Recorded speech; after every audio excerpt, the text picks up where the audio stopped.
Sulit Danjoy. Yan si Kuya Bobby. Ha? Ano sulit? Nawala nga siya sa... Bobby! Bobby, bibili ito. Mahina ang founder nyo? Mahina ang founder ninyo? Derek! Ikaw na lang founder nito? Ha? Mahina yung founder nila o di nasagot?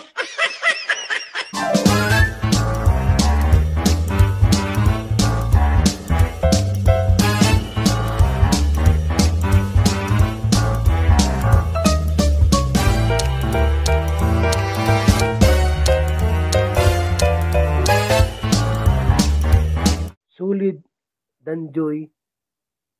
Yan si Kuya Bobby. Ano sulit? Nawala nga siya sa...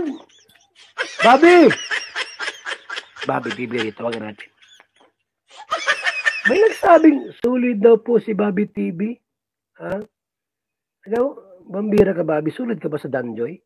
Wag na natin ito, mga kaibigan. Kung ito sulit. Ha? May nagsabi, oh. Sulit dyan, Kuya Bal, sa Danjoy si Bobby TV. Tawagan natin kung totoo. Bobby! Wala, ayaw sumagot. Sorry po sa inyo. Ayan, oh. Ayaw niyo sagutin. Oh, ayaw niya. Wala, oh. Oh. Ay, ba't mo sinabing sulit si Bobby sa Danjoy? Sulit, Danjoy, yan si Kuya Bobby TV, Kuya Bal. Ate Rose Arganza, oh. Patunayan mo kung sulit. O wala ba, hindi sumasagot? Ha? Wala. Hindi siya sulit. Ha? Hindi po, hindi sumasagot, oh. O wala, oh. Wala, oh. Hindi sulit si Bobby TV. Wala, maluya. Maluya ang founder ninyo. Ha? Mahina ang founder nyo. Mahina ang founder ninyo. Derek! Ikaw na lang founder nito. Ha? Mahina yung founder nila o di nasagot.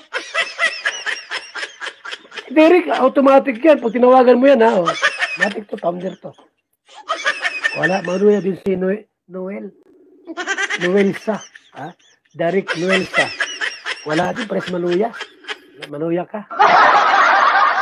Baka nag-musik-musik din. Wala ka, sir. Matulog ka na. Matulog ka na muna. Ha? Isa ka rin maluya. Akala ko, sa kalam ka. Ha? Wala din, no? Wala. Maluya ito si Derek. Akala ko ba sa kalam ka? Ha? Wala ka? Matulog ka na. Ha? Matulog ka na. Maluya ang style mo. Wala kang sinabi kay Bobby TV 143. Parehas kayo. Oh. Wala rin. Nandiyan ka ba? Ay, pambira, gwapo mo. Susi. Ano yan? Naong mo yan o lubot? Sir, ano yan? Naong lubot na? Naong lubot. Gwapo talaga. Ano? Walang sinabi si Bobby TV sa'yo? Wala akong sinabi. Wala. Mahina. Hindi siya pwedeng maging founder ng Danjoy. Hindi talaga. Walang kwenta. Jumkar na yun, Jumkar. Ako na. Ikaw na. Ha? Pati John Carl. Oh. Ako na lahat. Pati HC. Lahat na. Oh. Lahat ko na. Lahat na, pati Idbal. Ha? Bagong gising ka ata. Bagong gising ito.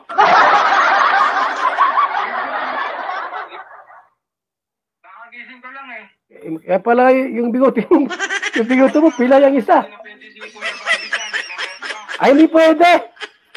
Mahina, maluya. Kagaya ng EDSI, masyado ding maraming issue dito sa Danjoy. Sinasabi ng iba, anong solusyon ang pwedeng gawin para mahinto itong mga pambabash, paninira? Kagaya na lamang ng sinasabi nila kay Papa Dan na mayroon daw jowa.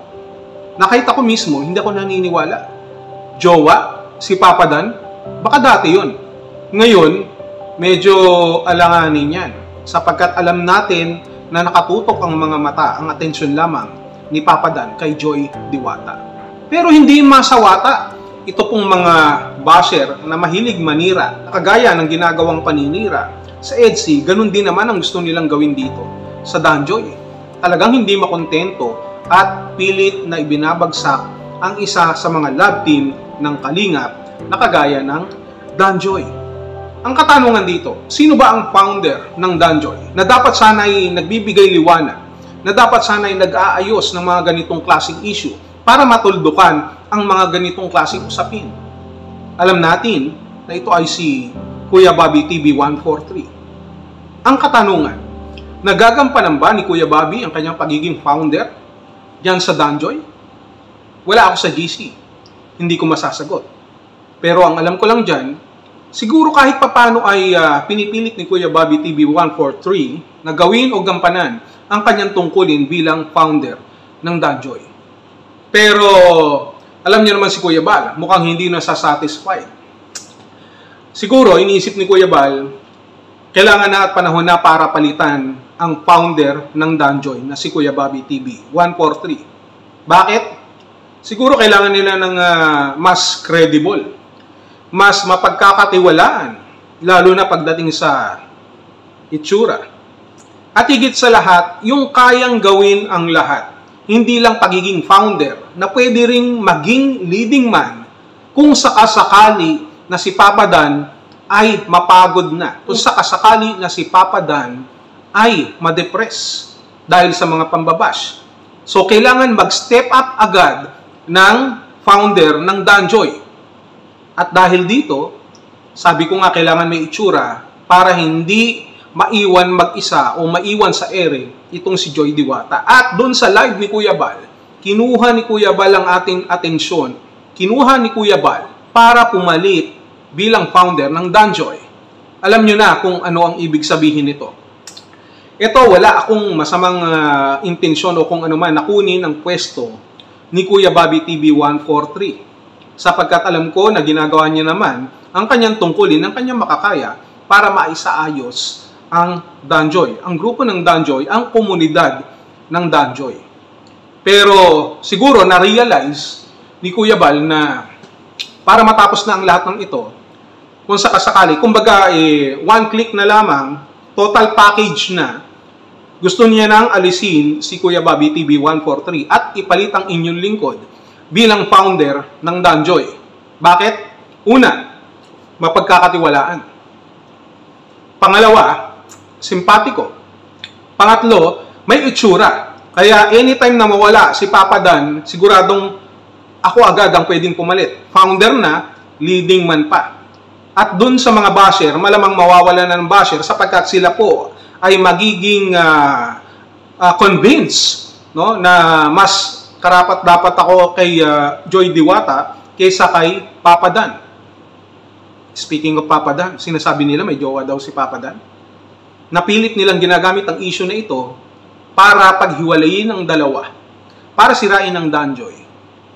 Sa tingin ko, walang jowa si Papa Dan. Bakit? Hindi naman siya kagandahang lalaki na kagaya natin.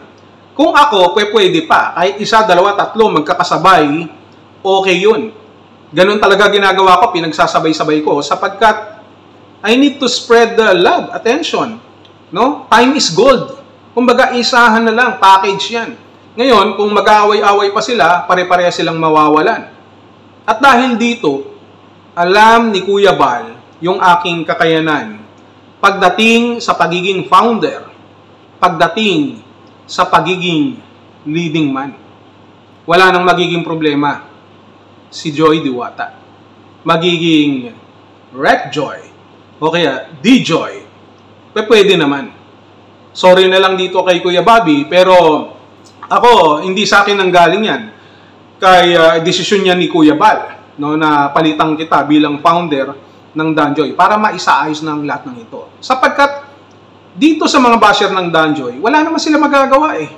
Dahil una, wala silang karapatan mambash kung wala naman silang itsura. Lalo na pag ako ang naging founder ng Danjoy, huyo silang lahat. They don't have even the smallest of the rights para mambash. Sapagkat overqualified na ako, paano mo pa ako ibabash? Yung mga nambabas dyan, ano ba mga itsura ng mga yan? No? mga mukhang bisugo na niluwa ng dagat. Diba? Si Kuya Bal na nakakaalam ang nagsabi. So, dun sa mga basher ng Danjoy, huwag nyo nang ipilit na may jowa si Papa Dan. Masasaktan lamang kayo. Kung meron mang jowa si Papa Dan, ito'y walang iba kagaya na sinasabi ni Kuya Bal, si Joy Diwata. Kung sakasakali man na i-broadcast na nila o mag-a-announce sila o magsasalita sila formally na silang dalawa na nga. Pero hanggat di nangyayari yan, mas maganda na ihanda na ng mga basher ang kanilang mga sarili kapag ako ang naging founder ng Danjoy. Maglaway na lang kayo.